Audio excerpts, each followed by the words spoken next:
होता है इसके बारे में समझना। किसी फंक्शन का इन्वर्स, बेटा अगर मैं सिंपल भाषा में बताऊँ तो किसी भी फंक्शन का इन्वर्स तब एग्जिस्ट करता है जब वो फंक्शन कैसा हो, बाइजेक्शन होना चाहिए, बाइजेक्टिव होना चाहिए। बाइजेक्टिव कहने का मतलब है कि फंक्शन 1 भी हो साथ ही साथ ऑन टू भी हो, क्या हो, साथ ही साथ ऑन टू भी हो, ठीक है। तो inverse of a function is defined if it is bijection, क्या हो, बाइजेक्शन हो। बाइजेक्शन का मतलब कि फंक्शन 1 और साथ ही साथ प्लस में ऑन टू होना चाहिए, तभी ये फंक्शन डिफाइन होगा। और जब ये फंक्शन डिफाइन होगा तो इसका इन्वर्स एग्जिस्ट करेगा। कैसे करेगा वो सब बाद में जानेंगे। दूसरा पॉइंट बेटा, if f is defined from a to b, ठीक है, then it's inverse will be defined from b to a। Simple सी बात है यार। अगर मान लो ये a से b में है बेटा, फंक्शन जो है a से b में डिफाइन हो रहा है यहाँ पे, तो b से a में इसका इनवर्स एग्जिस्ट करेगा कि नहीं करेगा, ऐसा। तो ये b से a में मेरे को देखना होगा, इसका इनवर्स देखेंगे। a से b में f इनवर्स है, तो इसका इनवर्स, सॉरी f डिफाइन हो रहा है, तो जब इसका इनवर्स देखूंगा तो b से a में देखूंगा हमेशा। पॉइंट क्लियर, ठीक है।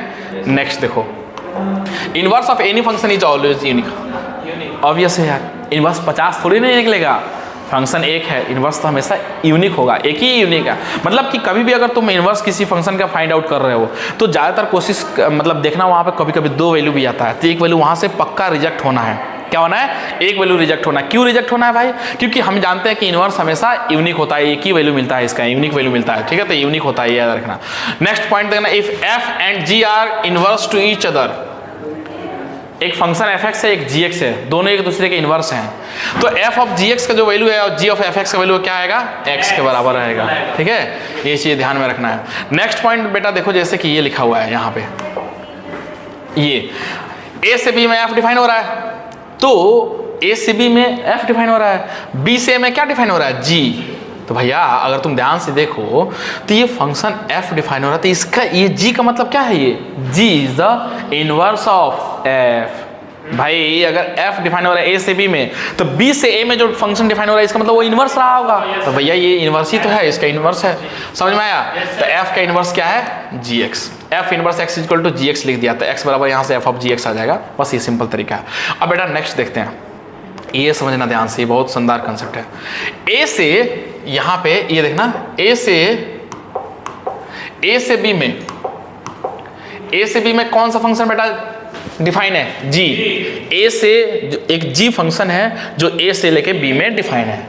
b से f, c में कौन डिफाइन है, f। तो पहले तुम किसको इनपुट में डाले हो, सबसे पहले कौन डिफाइन हो रहा है, g। तो g जाएगा किसके अंदर में, f ऑफ x के अंदर में, बस हो गया, f ऑफ gx। ये g जो है किसके अंदर जाएगा, f के अंदर। बात समझ में आ रहा है। अब देखना, जब इसका इन्वर्स लेंगे, क्या लेंगे, इसका इन्वर्स लेंगे, तो कैसे लेने वाले हैं बेटा, c से क्या बनेगा, बोलो b से c में f है, तो c से b में क्या आएगा, f इन्वर्स, ठीक है। और b से a से b में g था, तो b से a में क्या होगा, g इन्वर्स। तो भैया अगर मेरे को, अब देखो c से a में मैं पूछूंगा बेटा, c से a में बताओ क्या बनेगा। सर c से a में जाने के लिए c से b में पहले f इनवर्स आया है, कौन आया, f इनवर्स। f इनवर्स किसके अंदर आएगा बेटा, g इनवर्स के अंदर। बात समझ में आ रहा है क्या, ऐसे कहानी सही है। पहले ये बना, ये इनपुट किसके अंदर जाएगा, इसके अंदर। समझ में आ रहा है बात कि नहीं आया, g f के अंदर, यहाँ पे f इनवर्स g इनवर्स के अंदर, बस ठीक है। तो ये हो गया। अब मेथड टू फाइंड इनवर्स, बेटा मेथड क्या होता है उसको जानना है। Express x in terms of y, x को y के टर्म्स में बदलना है, replace x by y and y by x, मतलब x और y को आपस में क्या करना है, इंटरचेंज करना है। ये होता है मेथड, ठीक है। इससे रिलेटेड एक क्वेश्चन देखते हैं ना बेटा, तुरंत कहानी क्लियर हो जाएगा। जैसे ये क्वेश्चन है बेटा, देखो ये क्वेश्चन बहुत ही अच्छा क्वेश्चन है, बढ़िया क्वेश्चन है ये वाला। बेटा f जो है ना डिफाइन हो रहा है 2 से 4 में ओपन, ठीक है, और ओपन इंटरवल 1 से लेकर 3, यानी ये डोमेन है और ये कोडोमेन है। fx बराबर x माइनस x बाई 2 है, f इनवर्स x निकलना है। बेटा x कहाँ से कहाँ नाच रहा है बताओ, 2 से लेके 4 के बीच में नाच रहा है कि नहीं नाच रहा है। मेरे को यहाँ पे क्या देखना, ये इसको डिफाइन करना पड़ेगा ना ग्रेटेस्ट इंटीजर को, तो x बाई 2 को मैं डिफाइन करूंगा। तो x बाई 2 कहाँ से कहाँ नाचेगा, 1 से लेके 2 से डिवाइड कर दो ना 2, इसका ग्रेटेस्ट इंटीजर निकालो। 1 से लेके 2 के बीच में ग्रेटेस्ट इंटीजर जब लेंगे तो क्या आता है, 1 आता है भाई। x बाई 2 1 से बीच में, 1 से लेकर 2 के बीच में आता है, ग्रेटेस्ट इंटीजर निकालोगे तो कितना आएगा इसका, 1 आ जाएगा, ठीक है। ये आया, समझ में आया? इसका मतलब ये फंक्शन क्या बन गया, कैसा बना, बताओ बताओ बताओ बताओ। सर एफ एक्स बराबर में ये बेवकूफ़ बनाया गया था, ये x माइनस 1 है। क्या है? x minus 1। क्यों सर? x जब 2 से 4 के बीच में रहेगा ना, तो ये जो वैल्यू देगा ना, ये क्या देगा? ये देगा 1 देगा। कैसे देगा? यहाँ पे लिख दिया है, या यहाँ पे भी देख सकते हो। ठीक है, बात समझ में आ रहा है? तो ये अब इसका इन्वर्स निकलना है, तो मैं पहले y बराबर में x माइनस 1 मानूंगा। एफ एक्स की जगह क्या बनना है? y। अब इसको आपस में क्या करूंगा? x का वैल्यू निकालूंगा, तो x का वैल्यू क्या आएगा? y प्लस में 1 आएगा। आएगा भाई, ऐसा तो करना है कि y को इसको x माना। अब क्या करना बेटा? इसको रिप्लेस करना होता था। तो देखो जैसे ही तुम रिप्लेस करोगे, तो देखो रिप्लेस करोगे तो जो f इनवर्स का वैल्यू आएगा क्या आएगा? वापस यही आ जाएगा, x प्लस 1 आ जाएगा। क्या आएगा? x plus 1। समझ में आया? ये एफ एक्स था हमारा, y माना इसको एफ एक्स की जगह पे, x का वैल्यू निकाला, y प्लस 1 है, और रिप्लेस करना x और y को आपस में, तो f इनवर्स x का वैल्यू x प्लस 1 आ जाएगा। अब इससे रिलेटेड जेई में एक क्वेश्चन आया, खूबसूरत क्वेश्चन है, जेई मेंस 2020 का क्वेश्चन है। ठीक है, इसको देखते हैं। हाँ, बहुत ही प्यारा क्वेश्चन है, बहुत ही मस्त क्वेश्चन है, लेकिन इसमें थोड़ा सा अलग कंसेप्ट लगता है। जेई मेंस 2020 का क्वेश्चन, इसमें क्या करना है? Use CND। बेटा ये नाम सुना होगा, कंपोनेंडो एंड डिविडेंडो। ठीक है, डिविडेंडो।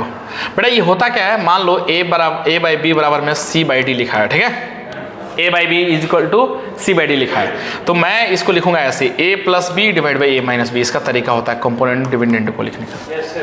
क्या लिखना है? a प्लस बी, इन दोनों को ऊपर में जोड़ा, डिवाइड बाई इन दोनों को बीच का डिफरेंस ले लिया। यहाँ पे लिखेंगे c plus D divide by c minus D. ये होता है कंपोनेंडो एंड डिविडेंडो। ये मतलब कि ऐसा कुछ नहीं है कि लॉजिक गलत है, ये चीज़ सही है, आता है इस तरीके से। अगर तुमको समझना है तो कोई वैल्यू तुम लेके, जैसे कि y बराबर में मान लो 2 आया, मान लो 3/2। ठीक है, तो यहाँ पे क्या है? 1 है, तो ये लिख देंगे y प्लस 1 डिवाइड बाई क्या? y minus 1। इसको लिखूंगा 3 प्लस 2 डिवाइड बाई 3 माइनस 2, तो ये आएगा यहाँ पे 5 आएगा। ये क्या आएगा? y plus 1 divide by y minus 1। y plus 1 बराबर में 5y माइनस में 5। इसको इधर ले जाएगा 6 आएगा, ये 5 यानी 4y आएगा। क्या y का वैल्यू देखो तो बेटा सेम आएगा, 3/2 आ गया। अरे देखो आ गया ना, इसका मतलब ये सही है, बिल्कुल भी सही है लॉजिक, कोई दिक्कत नहीं है, अपन कर सकते हैं। तो बेटा कंपोनेंडो एंड डिविडेंडो लगाया, तो ऑब्वियसली इसमें कंपोनेंडो और डिविडेंडो लगाओगे तो कैसे लिखोगे इसको? सर ये y है, क्या है? इसको y लिख दिया, तो नीचे में क्या बेटा? 1 है। तो कंपोनेंट डिविडेंडो दोनों तरफ लेना होता है, तो ये लिखेंगे y प्लस में 1 डिवाइड बाई y माइनस 1 बराबर में ये लिखूंगा एट 2 के power x, sorry a raise to power 2x minus a raise to power minus 2x। नीचे वाला कर ले आकर ऊपर में जोड़ना है, तो बस ये जोड़ दिया इस तरीके से। ठीक है, और होल डिवाइड बाई ये जो लिखा एट के पावर 2x माइनस एट के पावर माइनस 2x। ठीक है, और माइनस करेंगे एट के पावर 2x माइनस में एट के पावर माइनस 2x। कहानी क्लियर है क्या? अब देखो बेटा इसमें कुछ मसाला देखो ध्यान से, कुछ कट फुट रहा है, क्या उड़ रहा है? कुछ ये से ये उड़ गया, और यहाँ पे माइनस 2x माइनस 2x तो रहेगा, ये से ये उड़ गया। तो यहाँ पे y plus 1 divide by y minus 1 का जो वैल्यू आ रहा है वो आ रहा है 2 टाइम्स ऑफ एट के power 2x divide by 2 times of negative के साथ एट के पावर माइनस 2x। यही ना, ये से ये कट गया, ये नेगेटिव रहेगा, यहाँ पे नेगेटिव को क्रॉस मल्टीप्लाई करना, वही काम किया हूँ सेम यहाँ पे देखो ये। ठीक है, कंपोनेंट एंड डिविडेंडो लगाया, इसको सिंप्लीफाई किया इस तरीके से, और ये एट के पावर माइनस 2x है, इसको ऊपर ले गया तो एट के पावर 4x बन गया। ये नेगेटिव है, इसको क्रॉस मल्टीप्लाई कर दिया, क्रॉस मल्टीप्लाई करने के बाद मेरे को इस टाइप से बना। अब बेटा एक बात बताओ, यहाँ से बड़ा इंपॉर्टेंट पार्ट है ये वाला, है ना? यहाँ तक तो तुम समझ में आ गया होगा तुमको आसानी से। अब चीज़ें ये बताना मेरे को, ये आया ना बेटा, ये आ गया, मेरे को निकालना है x का वैल्यू। कैसे निकालूंगा भाई? मान लो 2 के पावर x लिखा हुआ है, मेरे पे x का वैल्यू निकालना है, कैसे क्या करोगे बताओ? सर लॉग लेंगे। जब भी ये हवा में लटकता है, मेरे को अगर ये x को नीचे लाना है, आसमान से जमीन पे गिराना है, तो लॉग लेना पड़ेगा, तभी तो x मिलेगा। तो मैं बेटा क्या किया, दोनों तरफ लॉग ले लिया, बेस में 8 लेना पड़ेगा। क्यों लेना पड़ेगा? ताकि हट जाए तो 4x बच जाएगा। क्लियर है? ये लिया ऐसा, x का वैल्यू ये 4 से डिवाइड कर दो तो 1/4 लॉग ऑफ दिस वन आ गया। आया कि नहीं आया? अब बेटा मेरे को क्या करना होता है, x और y को रिप्लेस करना होता है। तो f इनवर्स x का जो वैल्यू आएगा 1/4 लॉग ऑफ इस x और y को रिप्लेस कर दो तो ये वाला आंसर आ जाएगा। क्लियर है कहानी? हो जाएगा। तो इस तरीके से इनवर्स फाइंड आउट करते हैं बेटा। तो बहुत ही सिंपल काम है इनवर्स को फाइंड करना। सबसे पहले y मानना है, क्रॉस मल्टीप्लाई करके x का वैल्यू निकालना है, और x और y को आपस में रिप्लेस करना है, काम हो जाता है। ठीक है, आगे बढ़ते हैं। सेम काम है ना, f इनवर्स ये आप पर लिख दिए इस तरीके से। अच्छा, उसको थोड़ा सा और सुंदर बनाया गया है। सुंदर क्या बनाया गया है कि बेटा इसको बेस चेंज थ्योरम लगाया गया है। बेस चेंज थ्योरम क्या होता है? तुम जानते हो कि log 8 to the base b को हम लोग लिख सकते हैं log a divide by log b। तो log a लिख दिया डिवाइड बाई log b लिख दिया, बेस में e ले लिया अपने हिसाब से, ठीक है। अब बेटा अब तुम जानते हो कि 1/4 तो सेम एज इट इज रहेगा।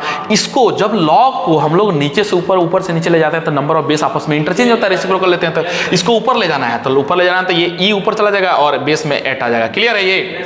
और बाकी ये तो सेम एज इट इज रहेगा। तो ये हमारा फाइनल आंसर है, ठीक है। आगे बढ़ रहे हैं बेटा।